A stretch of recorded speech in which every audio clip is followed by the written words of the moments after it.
What's going on, everybody? This is your boy, the Sports Dr. Spock, Mickey Coleman, coming at you with another reaction video for the Mickey Mike Love podcast.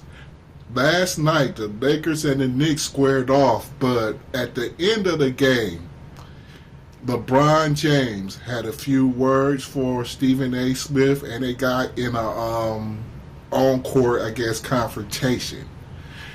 Now, Stephen A. Smith will address this right here on his First Take show, so let's take a look at what he has to say about his altercation with LeBron James at the Lakers-Knicks game last night. Go ahead. Welcome into First Take on this Feel Good Friday. Thank you for being with us. Obviously, Stephen A., an incredible game last night in L.A. You were in the building, and we'll get to what that means for the Lakers and Knicks in just a moment, but S.A., there was a moment in the game that we want to address.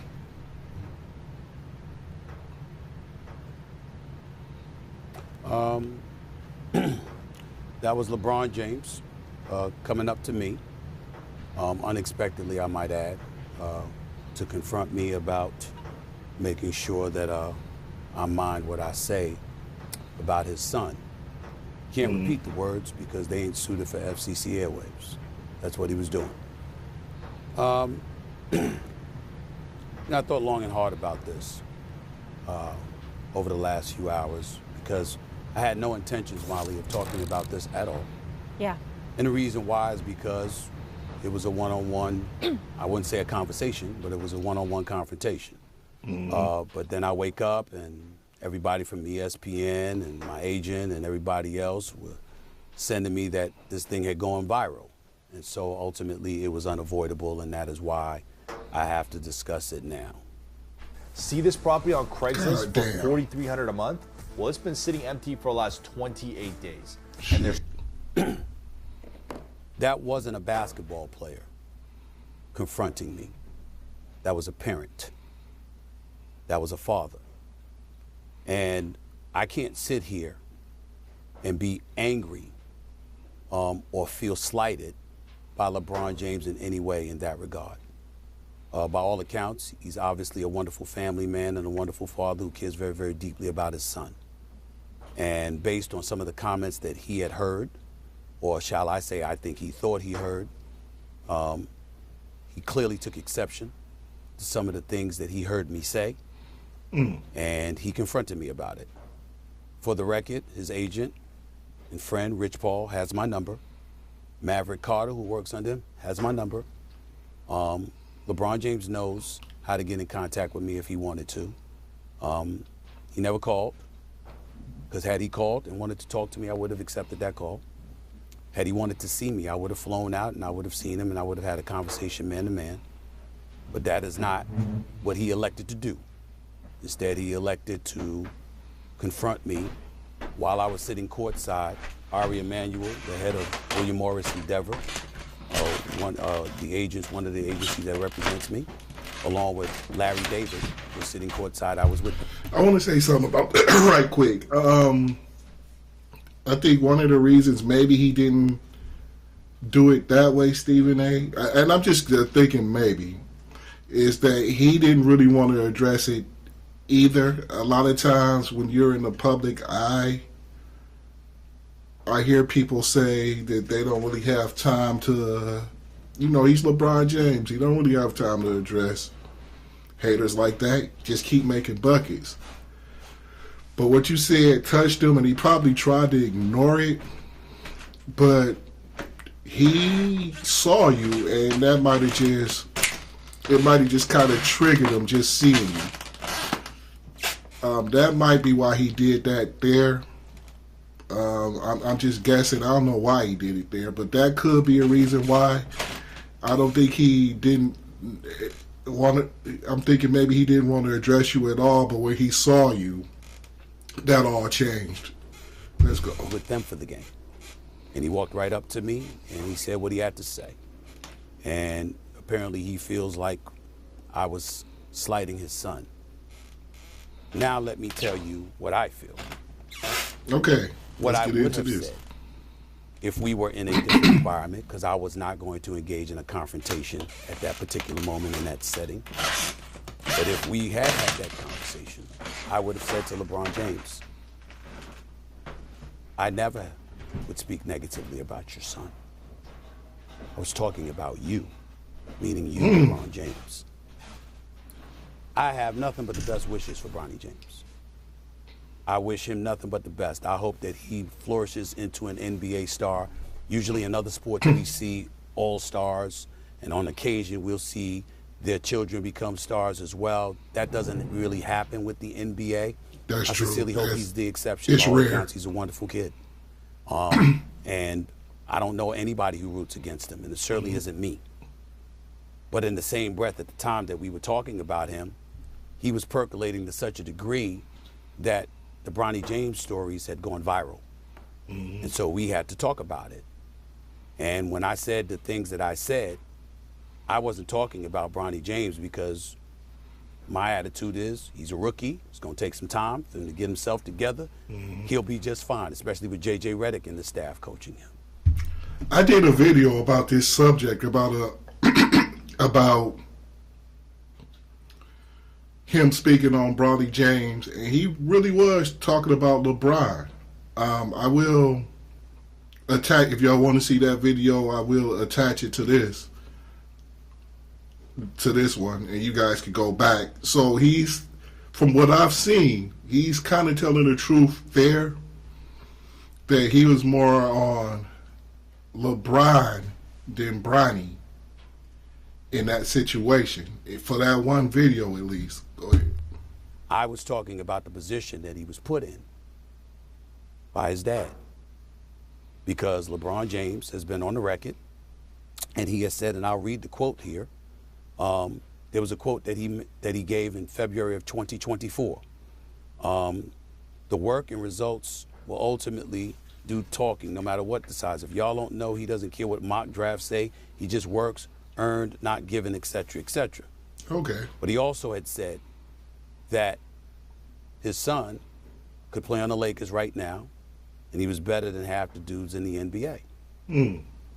In the aftermath of all of that, he instructed everybody before the draft that y'all want me, draft Bronny. Wherever Bronny is at, that's where I'll be. I'll do whatever it takes to play with my son for a year. It's not about the money at that point. My point months ago was that because of who you are, one of the top 2 players in the history of basketball, in my estimation, there's an immense amount of pressure that comes with that for his son. And when he talked like that, and what have you, anything that goes awry as it pertains to his son, there's going to be a microscopic eye, even more intensified, on Bronny James because of his dad. And that's when I was talking about, come on, man, this is the situation that you're putting him in. That's where I was coming from. I could be a bit more outspoken about it, but to be quite honest with you, to be in that moment, to have LeBron look at me the way that he did, for me to be a father of 2 daughters, for me to know what fathers, how much love fathers have for their children, and to hear what he had to say, it was all about his son. It was almost as if he was saying, you know, you and I, because he and I don't necessarily vibe, it's high and by, we keep it moving. Neither of us lose sleep over it, and it's been that way for years. But it was like he was saying, keep that between me and you. Almost as if he was thinking that anything that I said about Bronny was a result of him. And in that situation, again, I wasn't talking about Bronny. I was really, really talking about him because of the position that Bronny was in. But I really understood. He said that in the video too. He was very, very upset. I could tell. He could have called me. I'd have came to see him.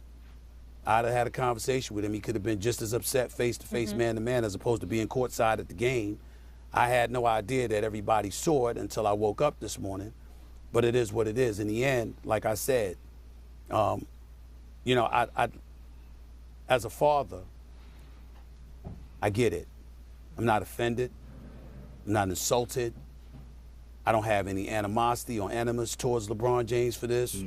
Nothing like that. I don't think he cares, but neither do I. I'm just stating fact. None of that exists. If I was in his position, I can't definitively say I would not have done the same thing. Yeah. I'm not blaming him one bit. I get it. I understand it. And there's a part of me that aches and hurts because of it. But unlike... Why did he say it's a part of him? You guys could leave a comment in the comment section. Why did he say he hurts because of what? Are you hurt because of what you said, or are you hurt because you may have hurt a father's feelings about their kid by your words? I don't know. Well, y'all go ahead and hit that like and subscribe button. And don't forget to subscribe to Sports Talk Radio on YouTube, too. All that will be in the description box. Unlike a whole bunch of people with their podcast and beyond that talk about the NBA, I covered the NBA. And it's my job to talk about the subjects and the subject matters that matter. I work for ESPN. I'm here. We have the #1 morning show for the last 13 years and counting. God has blessed us with that. It's been that long? There's a lot that's going on, and there's a lot of stories that are there to be told. And I just feel it's necessary to remind people, Molly. Another goddamn commercial. Focus on the job at hand. Christ. We'll focus on your taxes. Pass your taxes off to the pros at Block Advisors by H&R Block. I was raised as a journalist. Let's be very, very clear about what that means. I'm not one of those that get into people's private affairs. But what you do on a public platform for public consumption, that's what I cover. That's what I do for a living. And if you're in the NBA, that applies to you. I don't want enemies. I live a very good life. I like to make people laugh and smile and have a good time and all of that other stuff. But I also get paid to call it like I see it. And what I said at the time, I stand by what I said. It wasn't even any reporting. The facts were out there. And what I was saying about LeBron is fact-based because of what he said and the things that he said leading up to his son getting drafted and ultimately being in the NBA on the same team as him, as opposed to being a Boston Celtic or a Golden State Warrior. There is no way around that. And when you are Or Detroit born and raised Pistons. as a journalist, not born and raised, but when you're raised as a journalist professionally, you don't want enemies, but you ain't paid to make friends. You got to call it like you see it. And that's what I did. So again, in closing, I just want to say, I'm not upset. I don't care. I wish that it wasn't in that kind of atmosphere. I wish it was in a private setting. Yep. I don't blame LeBron James for being upset. I don't blame him for being angry. I don't blame him for wanting to confront me, because that wasn't a superstar basketball player that confronted me. He played like one again last night, which just reminds you of his focus and his greatness.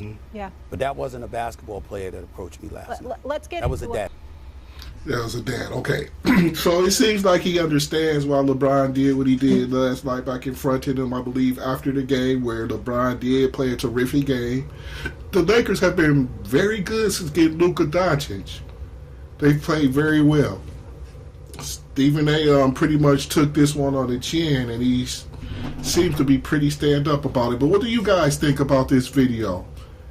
Go ahead and comment, and let's have a discussion. Let's keep this discussion going about this video.